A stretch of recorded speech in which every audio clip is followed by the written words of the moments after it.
Hypnos by H.P. Lovecraft. To S.L. Apropos of sleep, that sinister adventure of all our nights, we may say that men go to bed daily with an audacity that would be incomprehensible if we did not know that it is the result of ignorance of the danger. Baudelaire. May the merciful gods, if indeed there be such, guard those hours when no power of the will, or drug that the cunning of man devises, can keep me from the chasm of sleep. Death is merciful, for there is no return therefrom. But with him who has come back out of the nethermost chambers of night, haggard and knowing, peace rests nevermore. Fool that I was to plunge with such unsanctioned frenzy into mysteries no man was meant to penetrate. Fool or god that he was, my only friend who led me and went before me, and who in the end passed into terrors which may yet be mine. We met, I recall, in a railway station, where he was the centre of a crowd of the vulgarly curious. He was unconscious, having fallen in a kind of convulsion which imparted to his slight black-clad body a strange rigidity. I think he was then approaching 40 years of age, for there were deep lines in the face, wan and hollow-cheeked, but oval and actually beautiful, and touches of grey in the thick, waving hair and small full beard which had once been the deepest raven black. His brow was white as the marble of Pentelicus, and of a height and breadth almost godlike. I said to myself, with all the ardour of a sculptor, that this man was a faun's statue out of antique Hellas, dug from a temple's ruins and brought somehow to life in our stifling age only to feel the chill and pressure of devastating years. And when he opened his immense, sunken, and wildly luminous black eyes, I knew he would be thenceforth my only friend, the only friend of one who had never possessed a friend before. For I saw that such eyes must have looked fully upon the grandeur and the terror of realms beyond normal consciousness and reality, realms which I had cherished in fancy but vainly sought. So as I drove the crowd away, I told him he must come home with me and be my teacher and leader in unfathomed mysteries, and he assented without speaking a word. Afterward I found that his voice was music, the music of deep viols and of crystalline spheres. We talked often in the night, and in the day, when I chiselled busts of him and carved miniature heads in ivory to immortalize his different expressions. Of our studies it is impossible to speak, since they held so slight a connection with anything of the world as living men conceive it. They were of that vaster and more appalling universe of dim entity and consciousness, which lies deeper than matter, time, and space, and whose existence we suspect only in certain forms of sleep. Those rare dreams beyond dreams, which come never to common men, and but once or twice in the lifetime of imaginative men.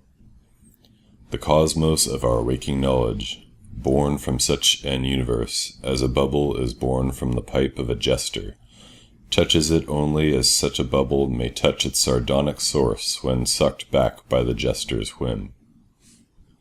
Men of learning suspect it little, and ignore it mostly. Wise men have interpreted dreams, and the gods have laughed. One man with oriental eyes has said that all time and space are relative, and men have laughed. But even that man with oriental eyes has done no more than suspect. I had wished and tried to do more than suspect, and my friend had tried and partly succeeded. Then we both tried together, and with exotic drugs courted terrible and forbidden dreams in the tower studio chamber of the old manor house in hoary Kent. Among the agonies of these after days is that chief of torments, inarticulateness. What I learned and saw in those hours of impious exploration can never be told, for want of symbols or suggestions in any language. I say this because from first to last our discoveries partook only of the nature of sensations, sensations correlated with no impression which the nervous system of normal humanity is capable of receiving. They were sensations, yet within them lay unbelievable elements of time and space, things which at bottom possess no distinct and definite existence. Human utterance can best convey the general character of our experiences by calling them plungings or soarings, for in every period of revelation, some part of our minds broke boldly away from all that is real and present, rushing aerially along shocking, unlighted, and fear-haunted abysses, and occasionally tearing through certain well-marked and typical obstacles, describable only as viscous, uncouth clouds or vapors. In these black and bodiless flights we were sometimes alone and sometimes together. When we were together, my friend was always far ahead. I could comprehend his presence, despite the absence of form, by a species of pictorial memory, whereby his face appeared to me, golden from a strange light and frightful with its weird beauty, its anomalously youthful cheeks, its burning eyes, its Olympian brow, and its shadowing hair and growth of beard. Of the progress of time we kept no record, for time had become to us the merest illusion. I know only that there must have been something very singular involved, since we came at length to marvel why we did not grow old. Our discourse was unholy, and always hideously ambitious. No god or demon could have aspired to discoveries and conquests like those which we planned in whispers. I shiver as I speak of them, and dare not be explicit. Though I will say that my friend once wrote on paper a wish which he dared not utter with his tongue, and which made me burn the paper and look affrightedly out of the window at the spangled night sky. I will hint, only hint, that he had designs which involved the rulership of the visible universe and more, designs whereby the earth and the stars would move at his command and the destinies of all living things be his. I affirm, I swear, that I had no share in these extreme aspirations. Anything my friend may have said or written to the contrary must be erroneous, for I am no man of strength to risk the unmentionable warfare in unmentionable spheres, by which alone one might achieve success. There was a night when winds from unknown spaces whirled us irresistibly into limitless vacua beyond all thought and entity. Perceptions of the most maddeningly untransmissible sort thronged upon us, perceptions of infinity which at the time convulsed us with joy, yet which are now partly lost to my memory and partly incapable of presentation to others. Viscous obstacles were clawed through in rapid succession, and at length I felt that we had been borne to realms of greater remoteness than any we had previously known. My friend was vastly in advance as we plunged into this awesome ocean of virgin ether, and I could see the sinister exultation on his floating, luminous, too youthful memory face. Suddenly that face became dim and quickly disappeared, and in a brief space I found myself projected against an obstacle which I could not penetrate.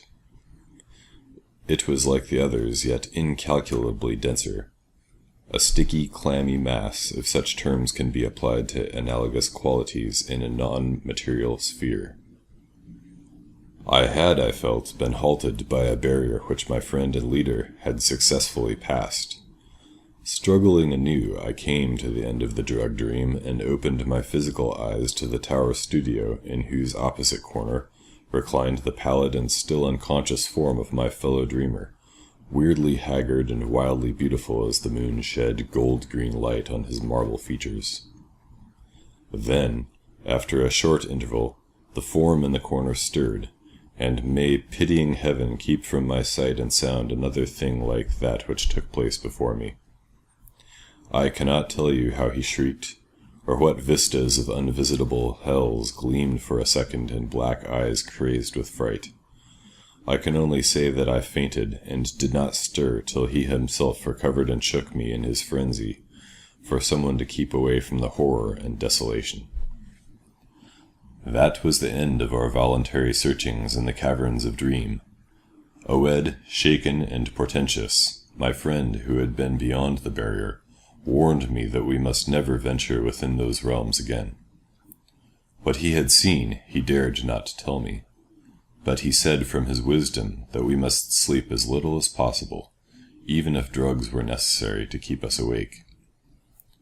That he was right I soon learned from the unutterable fear which engulfed me whenever consciousness lapsed. After each short and inevitable sleep I seemed older, whilst my friend aged with a rapidity almost shocking. It is hideous to see wrinkles form and hair whiten almost before one's eyes. Our mode of life was now totally altered. Heretofore a recluse, so far as I know, his true name and origin never having passed his lips, my friend now became frantic in his fear of solitude. At night he would not be alone, nor would the company of a few persons calm him. His sole relief was obtained in revelry of the most general and boisterous sort, so that few assemblies of the young and the gay were unknown to us. Our appearance and age seemed to excite in most cases a ridicule which I keenly resented, but which my friend considered a lesser evil than solitude. Especially was he afraid to be out of doors alone when the stars were shining, and if forced to this condition he would often glance furtively at the sky as if hunted by some monstrous thing therein. He did not always glance at the same place in the sky. It seemed to be a different place at different times. On spring evenings it would be low in the northeast. In the summer it would be nearly overhead. In the autumn it would be in the northwest. In winter it would be in the east, but mostly if in the small hours of morning. Midwinter evenings seemed least dreadful to him. Only after 2 years did I connect this fear with anything in particular, but then I began to see that he must be looking at a special spot on the celestial vault, whose position at different times corresponded to the direction of his glance, a spot roughly marked by the constellation Corona Borealis. We now had a studio in London, never separating, but never discussing the days when we had sought to plumb the mysteries of the unreal world. We were aged and weak from our drugs, dissipations, and nervous overstrain, and the thinning hair and beard of my friend had become snow white. Our freedom from long sleep was surprising, for seldom did we succumb more than an hour or two at a time to the shadow which had now grown so frightful a menace. Then came one January of fog and rain, when money ran low and drugs were hard to buy. My statues and ivory heads were all sold, and I had no means to purchase new materials or energy to fashion them even had I possessed them. We suffered terribly, and on a certain night my friend sank into a deep-breathing sleep from which I could not awaken him.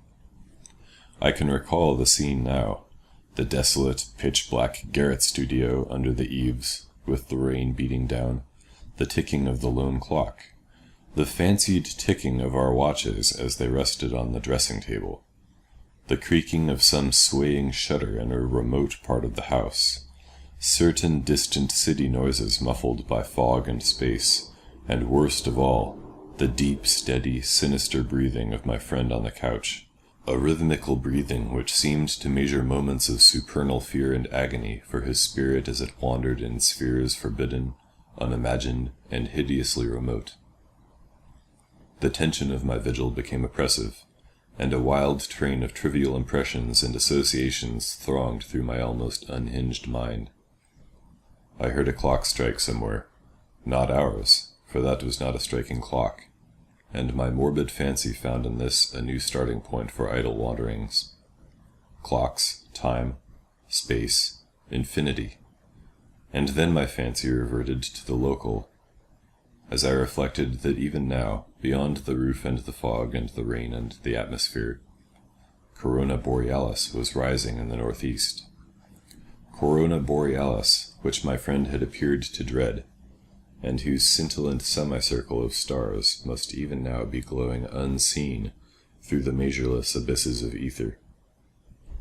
All at once my feverishly sensitive ears seemed to detect a new and wholly distinct component in the soft medley of drug-magnified sounds.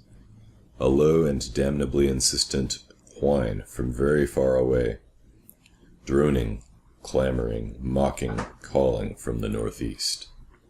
But it was not that distant whine which robbed me of my faculties and set upon my soul such a seal of fright as may never in life be removed. Not that which drew the shrieks and excited the convulsions which caused lodgers and police to break down the door. It was not what I heard, but what I saw, for in that dark, locked, shuttered, and curtained room there appeared from the black northeast corner a shaft of horrible red-gold light, a shaft which bore with it no glow to disperse the darkness, but which streamed only upon the recumbent head of the troubled sleeper, bringing out in hideous duplication the luminous and strangely youthful memory face, as I had known it in dreams of abysmal space and unshackled time, when my friend had pushed behind the barrier to those secret, innermost, and forbidden caverns of nightmare. And as I looked, I beheld the head rise, the black, liquid, and deep-sunken eyes open in terror, and the thin, shadowed lips part as if for a scream too frightful to be uttered. There dwelt in that ghastly and flexible face, as it shone bodiless, luminous, and rejuvenated in the blackness, more of stark, teeming, brain-shattering fear than all the rest of heaven and earth has ever revealed to me. No word was spoken amidst the distant sound that grew nearer and nearer, but as I followed the memory face's mad stare along that cursed shaft of light to its source, the source whence also the whining came, I too saw for an instant what it saw, and fell with ringing ears in that fit of shrieking and epilepsy which brought the lodgers and the police. Never could I tell, try as I might, what it actually was that I saw. Nor could the still face tell, for although it must have seen more than I did, it will never speak again. But always I shall guard against the mocking and insatiate Hypnos, Lord of Sleep, against the night sky, and against the mad ambitions of knowledge and philosophy. Just what happened is unknown, for not only was my own mind unseated by the strange and hideous thing, but others were tainted with a forgetfulness which can mean nothing if not madness. They have said, I know not for what reason, that I never had a friend, but that art, philosophy, and insanity had filled all my tragic life. The lodgers and police on that night soothed me, and the doctor administered something to quiet me, nor did anyone see what a nightmare event had taken place. My stricken friend moved them to no pity, but what they found on the couch in the studio made them give me a praise which sickened me, and now a fame which I spurn in despair as I sit for hours, bald, grey-bearded, shriveled, palsied, drug-crazed, and broken, adoring and praying to the object they found. For they deny that I sold the last of my statuary, and point with ecstasy at the thing which the shining shaft of light left cold, petrified, and unvocal. It is all that remains of my friend, the friend who led me on to madness and wreckage, a godlike head of such marble as only old Hellas could yield, young with the youth that is outside time, and with beauteous bearded face, curved smiling lips, Olympian brow, and dense locks waving and poppy-crowned. They say that that haunting memory face is modelled from my own as it was at 25, but upon the marble base is carven a single name in the letters of Attica, Hypnos. End of Hypnos. Recording by Bjorn Madsen from Seattle, Washington.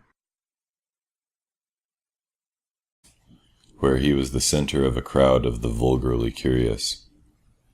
He was unconscious, having fallen in a kind of convulsion which imparted to his slight black-clad body a strange rigidity. I think he was then approaching 40 years of age, for there were deep lines in the face, wan and hollow-cheeked, but oval and actually beautiful, and touches of grey in the thick, waving hair and small, full beard which had once been the deepest raven black. His brow was white as the marble of Pentelicus. Hypnos by H.P. Lovecraft. To S.L. Apropos of sleep, that sinister adventure of all our nights, we may say that men go to bed daily with an audacity that would be incomprehensible if we did not know that it is the result of ignorance of the danger. Baudelaire.